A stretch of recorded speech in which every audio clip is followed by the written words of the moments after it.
Hey everyone, my name's Christy. Welcome to my corner. Welcome to Flosstube. Shit, I don't know. 122. I'm gonna say 122. It is March 23rd, 2024.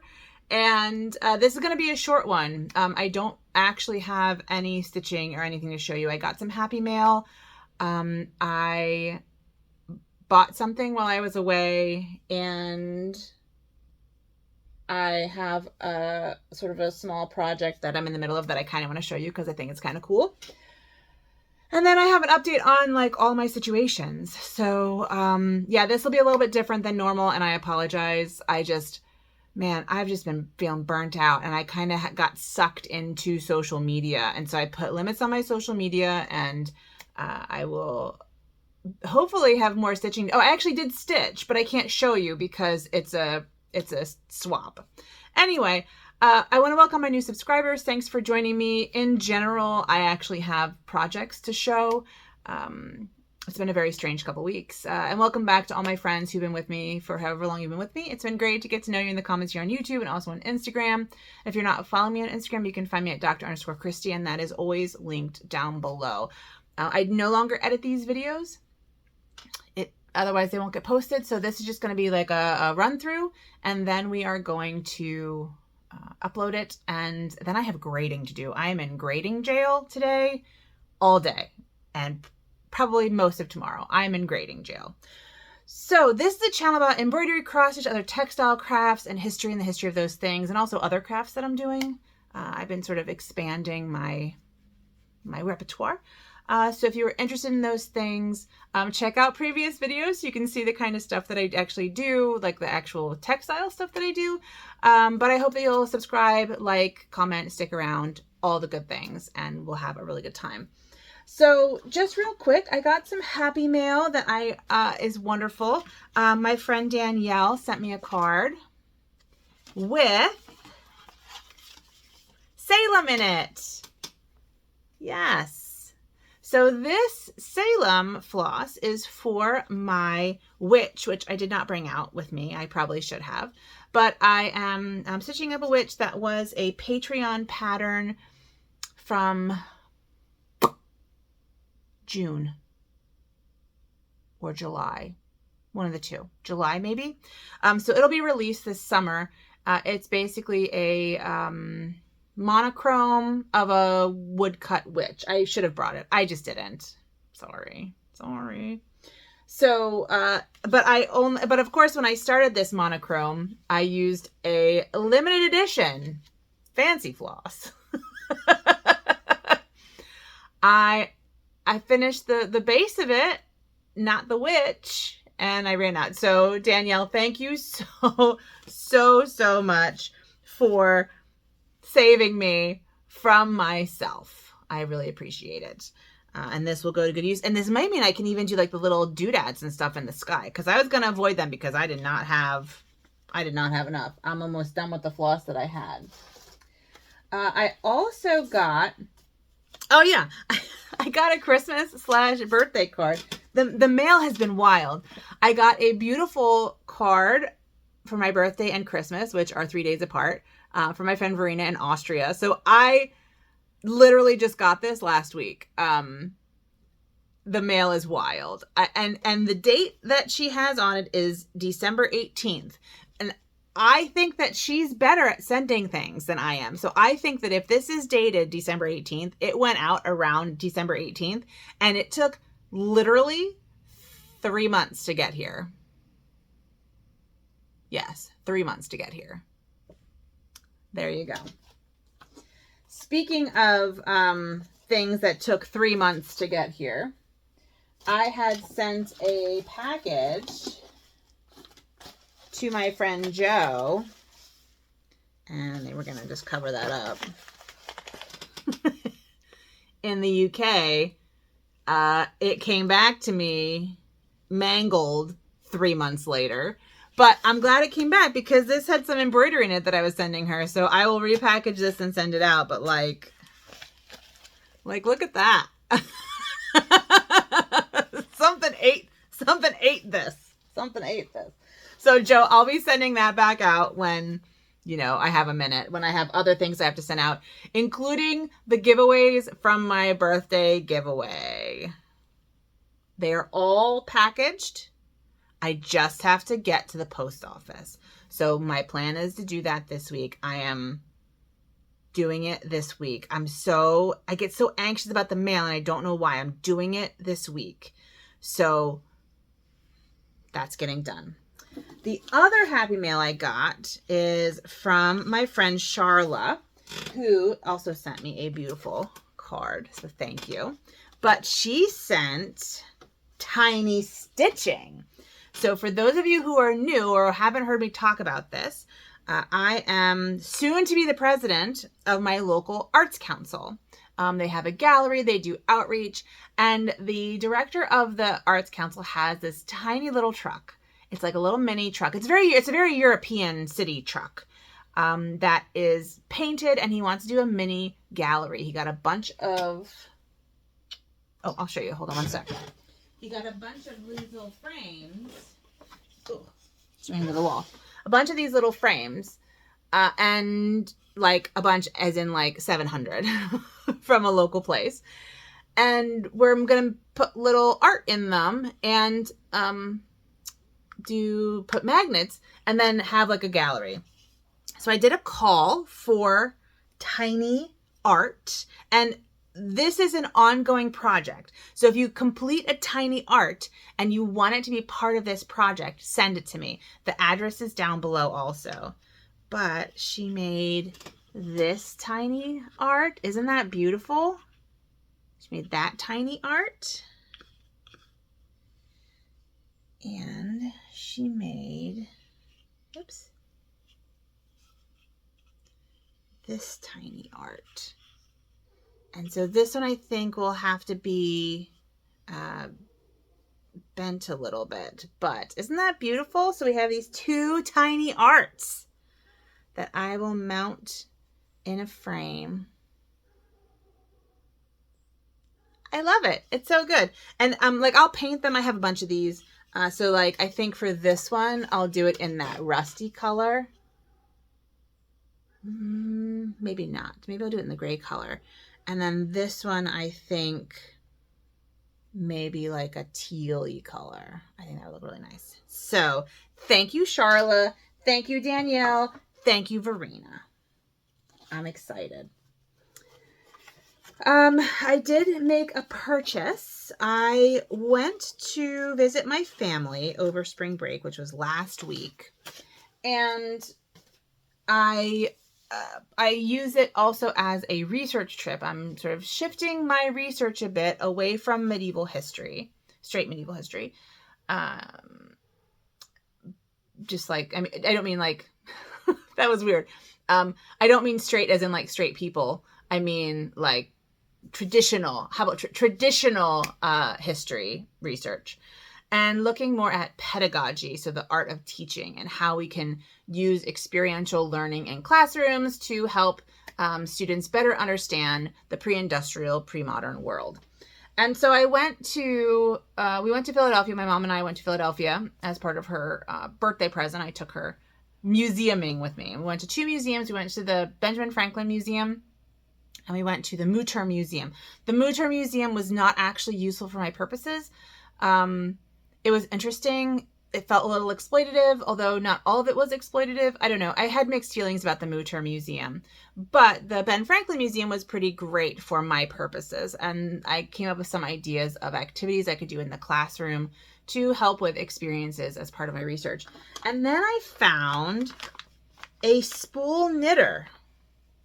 A spool knitter. So it's essentially a spool with nails on it, and it creates a cord. And that's cool. That's the thing that like I can make, because you may not know this, but I have a couple spools. Yeah, I'll show you. They're right here. Oh, and sorry about the mess. You're going to see a huge mess. But like, I have like spools there. So the plan is to turn some of those. Well, figure out how it works, first of all. I think it's just like those tiny little knitting that knit like the tiny little tube. It's basically just like a tiny little peg loom is essentially what it is. Yeah, I know you saw all my mess. I'm a little embarrassed that I just showed you all my mess. Well, that's not even all my mess. That's just the mess that's right there. But that's okay. You'll forgive me. You'll forgive me. But I have lots of spools to do this with, and I think that would be a really cool project to when I'm talking about like textiles and to include in my book. So I got that as well. Oops. I also got a set of like 18th century playing cards, and I got a set of wooden dice and directions on how to play Hazard. I do think that I'm going to, I did contact a friend of mine who I work with, friend and colleague, who also does this kind of active learning, and she focuses on games and performance, and I focus on like handcrafts and daily life. And so I think I asked if she wanted to like work on this with me. So we're going to meet at some point and kind of talk about what the project is and see if she's interested in contributing to it. At least maybe contributing a couple chapters to it. That would be super cool. Yeah, so that's really all I have to show you that is like craft and textile related. Other things have been happening, so I will talk about those other things. First of all, oh, no, that's not true. I also have started a fun new random thing. I've been doing some printmaking, but I've been doing pixel printmaking. So I have been doing little dragons for my patrons. I do have a Patreon, and I appreciate my patrons so much. They give me the benefit of the doubt when I am like late on things. They accept my art when I send them weird things. But I have a couple, I have Patreon, the link is down below. And basically they're different tiers, but it's history, it's cross stitch, and it's happy mail. And my happy mail is themed throughout the year. So this year the theme is dragons because in honor of my dragon, my dragon, temperature dragon cross stitch pattern. But I decided to try printing pixely. And so this is a edited version of one of my knick-knack dragons. I haven't done yet. This is just the first layer, but this is going out to my patron. So if you're interested, if you want one of these guys, you can join my Patreon. It'll be a limited run. I'll just do, I'm just doing one set. And I love how it's turning out. I just have to fill it in, make it look cute. I'm very excited and send these out. So that's what I've been working on too.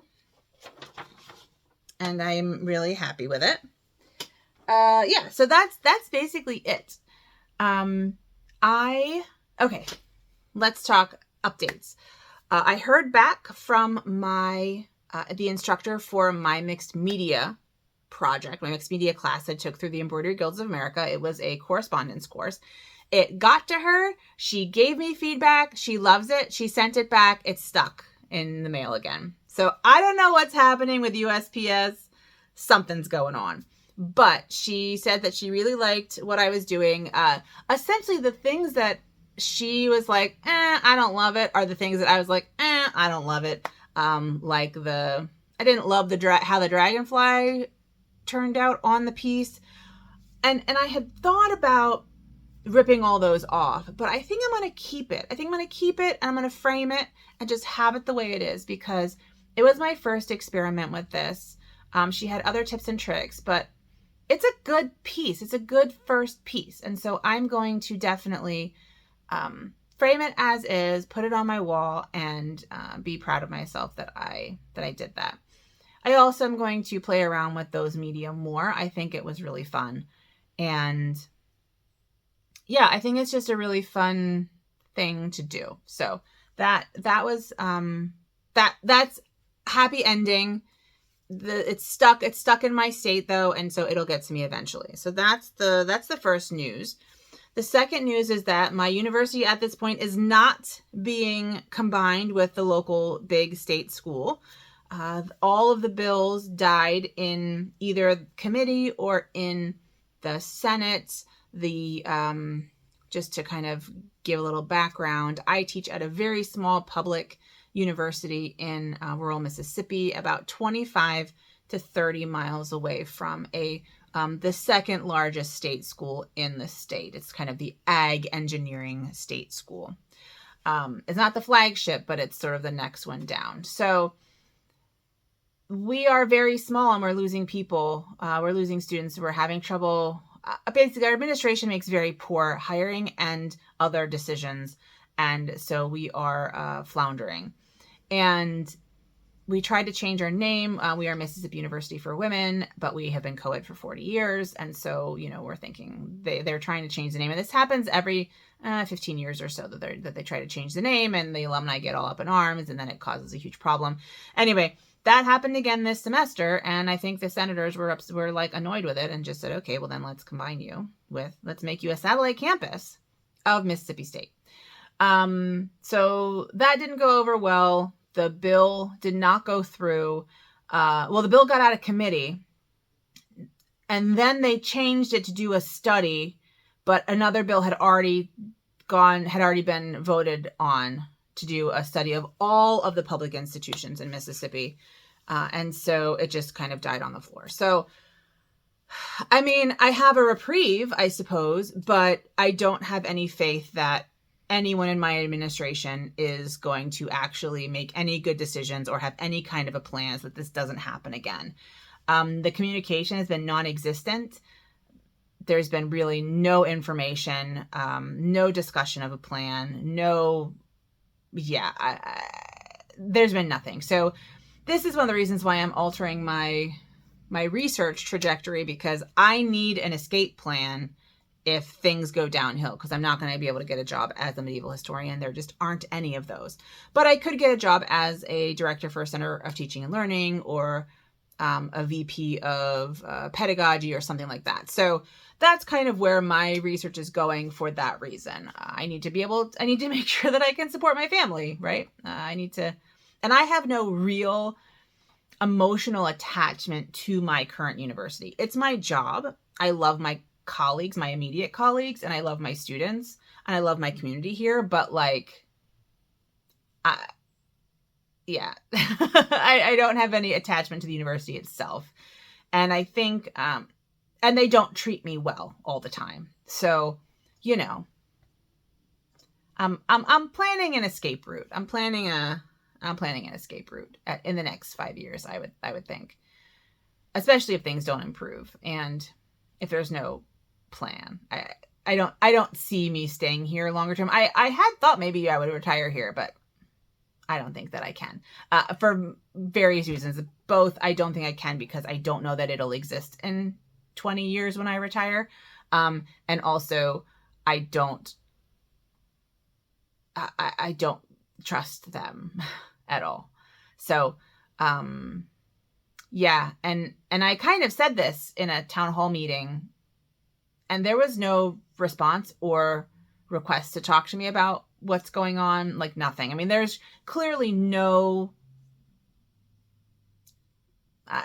administration clearly doesn't care that we are struggling. And I think it'll just get worse. I think a lot of people are jumping ship. A lot of the good people are jumping ship. All the people who are settled into their positions and don't do anything are not. I mean, they're going to stay until the ship goes down. But those of us who actually do things and have ideas and are motivated, I think a lot of us are going to go. I would say in the next 5 years, there's going to be a pretty significant exodus of folks who have other opportunities. So my plan is to make myself other opportunities so I can be one of those people if necessary. So that's kind of the plan. And that's what the update for me. I think there was something else I wanted to say, but I don't really remember. I don't know. We're at 20 minutes, so I think I'm gonna head out, eat some lunch, and then do a bunch of grading, because I want to kind of get caught up on my grading. I fell behind a bit on my grading, and I want to make sure that my students know where they stand as we go into the last month of the semester. well, that's it from me. Thanks for joining me. I will hopefully talk to you next week with more, with any stitching to show you. And I hope to have a really kind of productive week, productive and good week. That's the plan. Thanks for watching. Please take good care of yourselves and have a good one. Bye.